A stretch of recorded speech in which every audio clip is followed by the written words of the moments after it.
anarquismo no es un concepto, es una variedad o alta gama de escuelas. No es solamente una vertiente la que tiene el anarquismo, sino que son muchas vertientes. Eso lo comentó en alguna conferencia pasada el maestro Pedro Aguirre, y además yo comparto con él esta opinión, aunque dentro de la diversidad de anarquismos hay uno poco comentado en los círculos intelectuales y académicos de México, que es el anarcocapitalismo. El anarcocapitalismo, que se ha confundido con la extrema derecha, en realidad adquiere otro tipo de ribetes culturales, y a veces se confunden también los fines del anarcocapitalismo con una escuela que aquí tuvo también su legión de simpatizantes, pero que ahora ha quedado un poco olvidada en el diván de la historia, y que es la escuela de Austria, o también conocida como la escuela de Viena. Digo que tuvo su auge aquí en México porque el maestro von Hayek vino acá a impartir un par de cursos, no en la UNAM, pero sí en algunos círculos económicos de aquí, de la Ciudad de México. Y von Mises también estuvo aquí antes de exiliarse a Estados Unidos. Vino curiosamente durante el sexenio de Lázaro Cárdenas a impartir también un par de conferencias que nunca después se plasmó en un libro, y vale la pena porque los temas que abordaba en esos años von Mises iban en contra precisamente del cardenismo, que era la crítica a la burocracia excesiva, la crítica al Estado y la crítica a cualquier tipo de planeación o planificación de la economía. Ahora, finalmente, decía yo, no hay que confundir entre los anarquistas de sesgo capitalista con los liberales económicos como Hayek y como von Mises. Existen sus diferencias, ¿no?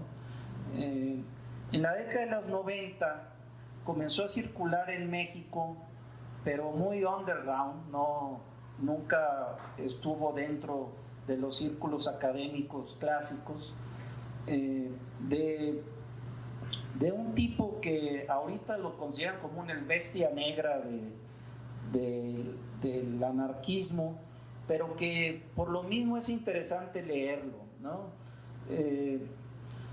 Su libro Capital, que fue el que circuló en los 90, creo que no volvió a reeditarse en México, se llama Por una nueva libertad, el manifiesto libertario. Este libro invirtió en buena y en mala medida algunos valores intelectuales, y para algunos fue una sacudida que cambió su percepción del gobierno y de los gobernantes. En mi caso, yo lo leí en el 2001, este libro, que no es muy extenso, pero que ahora es inencontrable. Pero sí saqué algunas conclusiones que a mí me pudieron servir para mi apreciación del gobierno. Uno de ellos es que un presidente libertario es una contradicción. Hablar de un candidato presidencial anarquista es una total contradicción, o es una soberana vacilada. Por ahí anda uno que quiere ser presidente desde el plano anarquista. O se está a favor del Estado o se es libertario. No se pueden ser las dos cosas a la vez. Hay una contradicción completa ahí de los términos. ¿Qué nos enseña la posición anarcocapitalista de Rothbard? Nos enseña una nueva óptica para analizar el canon literario. Si uno analiza desde la óptica de Murray Rothbard la literatura, se se verá que la relectura de los clásicos y de muchos escritores mexicanos que forjaron el gusto literario de los lectores de mi generación se puede modificar completamente. Por ejemplo, no podríamos ver ni leer igual un cuento como Nos han dado la tierra de Juan Rulfo, donde se hace una crítica a la corrupción del sistema ejidal, porque desde el punto de vista de Rothbard lo que está mal es el concepto de sistema ejidal. Tampoco se debe culpar a los que ven en la novela La sombra del caudillo de Martín Luis Guzmán una perversión del régimen postrevolucionario, porque según la óptica de Rothbard lo que estaría mal en todo caso es cualquier tipo de régimen político. El problema, dice Rothbard en sus libros, se han publicado 5 al español, se publicaron originalmente en inglés, es que desde niños, según la perspectiva de Rothbard, nos han inculcado, o más bien en sus propias palabras nos han bombardeado con ideas colectivistas, estatistas, que ya de mayores nos resulta difícil, cuando no imposible, salirnos de la caja o asumir un pensamiento lateral. Esto explica muy bien que un gran novelista humillado por el estalinismo, hoy sumido en el olvido, Mikhail Búlgarov, ahora no sea un bolchevique que escribía novelas, era un anarquista, aunque él no lo supiera, que escribía novelas.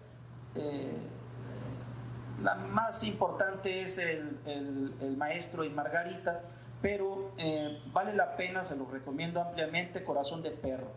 Trata sobre una mascota a la que le injertan ganglios humanos y se convierte en el más espantoso camarada comunista, una forma de adoctrinamiento fast track. Con los mexicanos esta forma de lavado de cerebro estatista ha sido más lento pero no menos eficaz. Para algunos anarquistas vivimos en un Matrix hecho en México, marca registrada, nos invade la cabeza un maciosare y el extraño enemigo que profana con su planta tu suelo, tu cuerpo, tu casa, tus ganancias, se llama Estado. Víctor Serge, que se decía bolchevique también y vivió dando tumbos por diferentes países del mundo hasta morir en la Ciudad de México en 1947, escribió muchas novelas que en su mayoría tampoco están traducidas al español, pero hay una que para mí me parece capital, que se llama El caso Tulayi, con la cual critica el oscurantismo de Stalin. Sin embargo, al condenar el régimen policíaco comunista, a mi modo de ver, Serge se convirtió sin querer en un defensor del anarquismo. No puedo llegar al extremo de considerar que Serge era un anarquista ignorante de serlo, pero fíjense bien en esta frase que él escribe en esta novela del caso. Jamás renunciaré a defender al hombre contra los sistemas que planifican el aniquilamiento del individuo. Frase que se ajusta muy bien a un esquema anarquista y que no se ajusta para nada bien a un esquema comunista. ¿Qué es lo que dice Rothbard sobre el Estado? Dice que el Estado es coercitivo, o sea que es represivo, inhibitorio y que fuerza la voluntad de los demás. Es coercitivo el Estado, dice Rothbard, en 3 sentidos: el autista, el binario y el triangular. Impide el uso libre de nuestro cuerpo, que es el primer bien que tenemos cada uno de nosotros.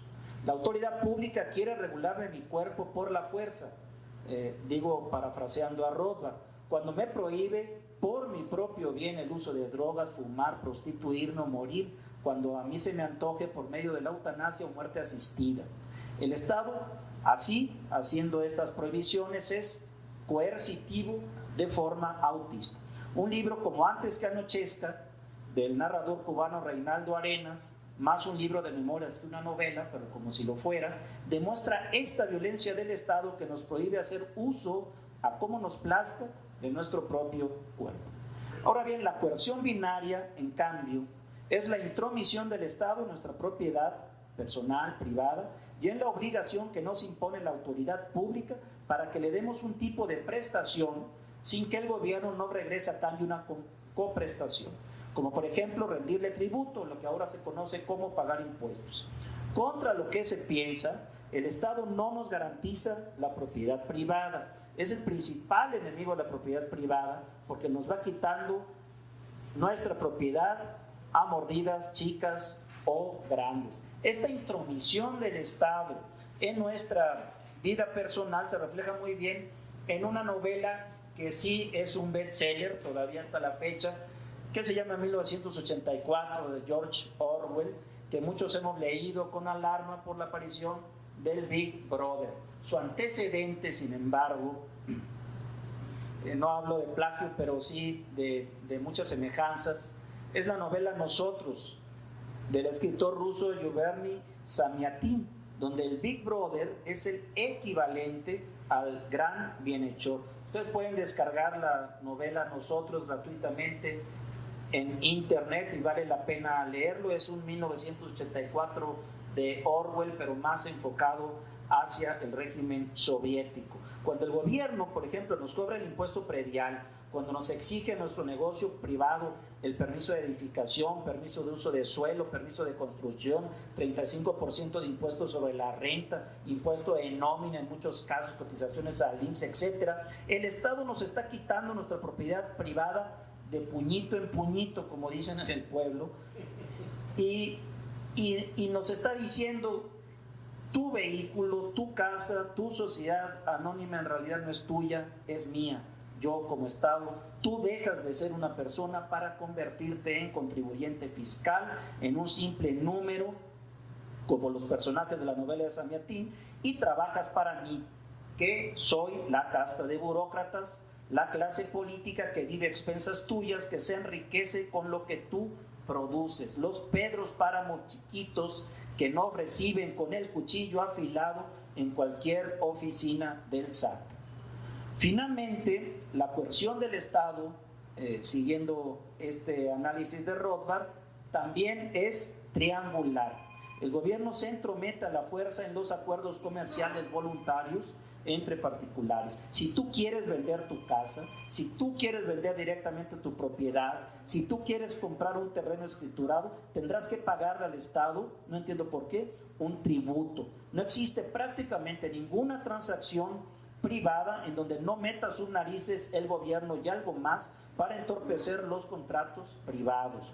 Un ejemplo sutil, pero no menos violento, de esta intromisión estatal está en una novela de reciente aparición, se acaba de publicar y acaba de ser traducida al español, de Salman Rushdie, La decadencia de Nerón Golden, en inglés The Golden House, que ya la podemos encontrar en la librería Gandhi, y en donde Rushdie parodia la ambición predatoria tanto de Barack Obama como de este despropósito político y casi diría que humano que se llama Donald Trump. El Estado, dice Rothbard, es una forma entre muchas otras del poder político que nace de la fuerza.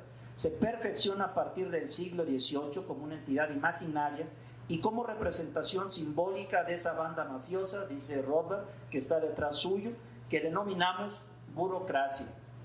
La clase política que vive a costa nuestra, como la definió un famoso teórico italiano, Gaetano Mosca.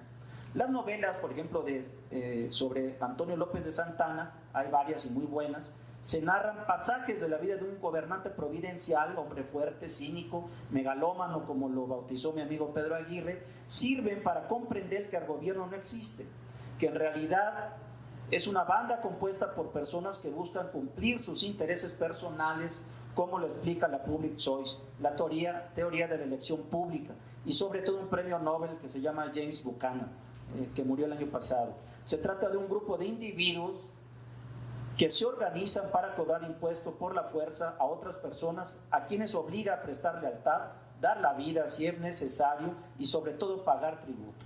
Así lo explican dos novelas muy bien escritas sobre Saddam. Uno es El dictador resplandeciente, de Rafael F. Muñoz, y otro es El seductor de la patria, de nuestro contemporáneo y buen amigo mío, Enrique Serna. Ambos pueden comprarlas en las librerías de viejos de Donceles. El seductor de la patria está en la Gandhi también.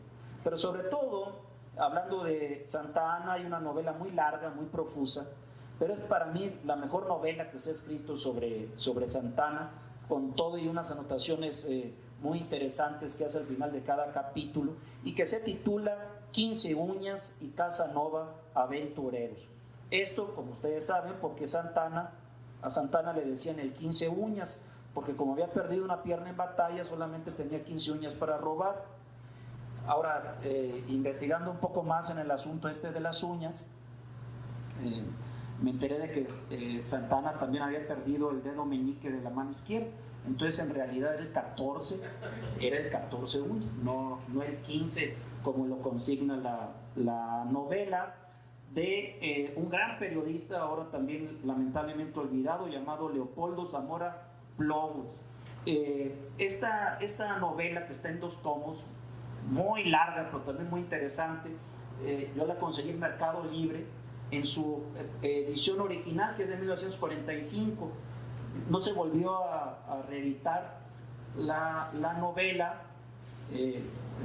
Zamora Ploues ya se murió hace 20 años, pero lo que sí se hizo fue un resumen muy mal sintetizado por parte de Contenido, la revista, que también se volvió editorial por un tiempo, y es lo que pueden hallar ustedes, o lo que podemos encontrar en las librerías de viejos, la lamentable síntesis, que además no se reconoce como tal, de Contenido, en 1997-98 que se publicó, y es una verdadera joya, la original, no esta síntesis.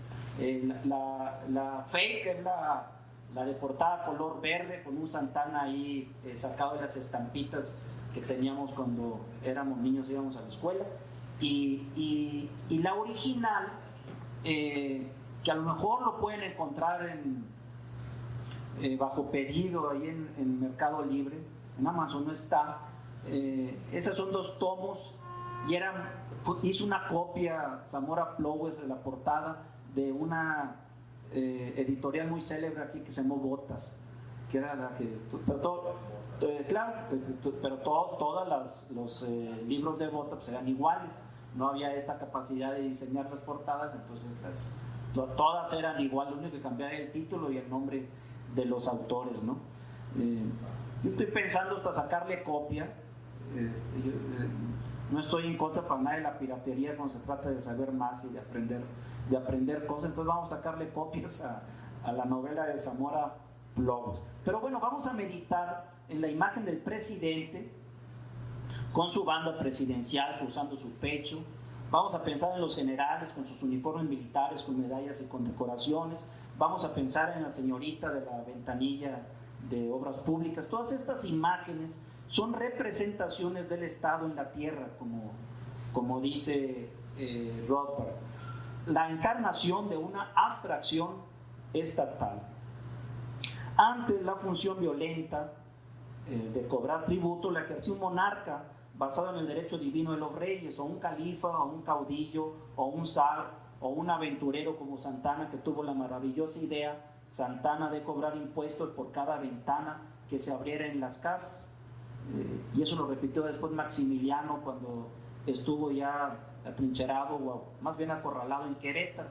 Comenzó a cobrar impuestos por cada ventana que se abriera en las tardes para que se refrescaran las casas. Y después, como todavía le faltaba más dinero, tanto a Santa Anna como a Maximiliano comenzaron a cobrar también impuestos por cada puerta que se instalara en una casa. Y, o sea, lo padecieron los queretanos en el caso de Maximiliano. Pero bueno, no era tampoco una excepción. Todos los gobernantes de la época, de los años 60 del siglo XIX, cometían las mismas arbitrariedades impositivas. Ahora bien, hay una explicación simple a la posterior representación simbólica del Estado. Si Peña Nieto o Miguel Ángel Mancera o el que fuera nos cobraran directamente ellos los impuestos, yo no tengo duda que se la rayaríamos todos al unísono. De por sí traemos como traemos a Peña Nieto en Facebook, ¿verdad? Por eso la autoridad pública se ampara en ese ente ficticio en esa abstracción, dice Rothbard, que se llama Estado. Con esto quiero decir que los mexicanos le pagamos impuestos no a fulano o a sultano con nombre y apellido, se los pagamos al Estado mexicano, a la nación. Pero aquí preguntaría Rothbard, ¿quién podría decir concretamente qué es una nación, qué es un Estado? Si me lo preguntan, lo ignoro. Si no me lo preguntan, a lo mejor lo sé. Por eso dice el gran poeta, muy recordado José Emilio Pacheco en su famoso poema Alta Traición: no amo mi patria, su fulgor abstracto es inacible. Para cada uno de nosotros la nación es una cosa diferente, depende del adoctrinamiento que recibamos en la escuela. De ahí que el Estado, dice Rothbard, recurra a inventos simbólicos. ¿Cuáles son estos inventos simbólicos?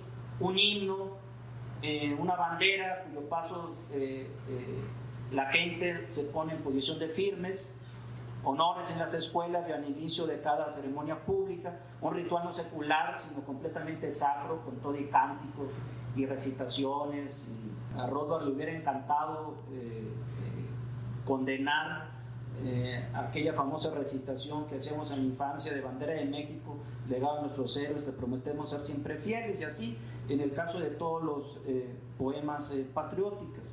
Por eso un anarquista reciente español decía que él era ateo del Estado. Él no era ateo de Dios, él era ateo del Estado. Así como otros eran ateos de Dios, él lo era de esa entidad para él imaginaria, ficticia, llamada Estado. Porque ontológicamente el Estado no existe.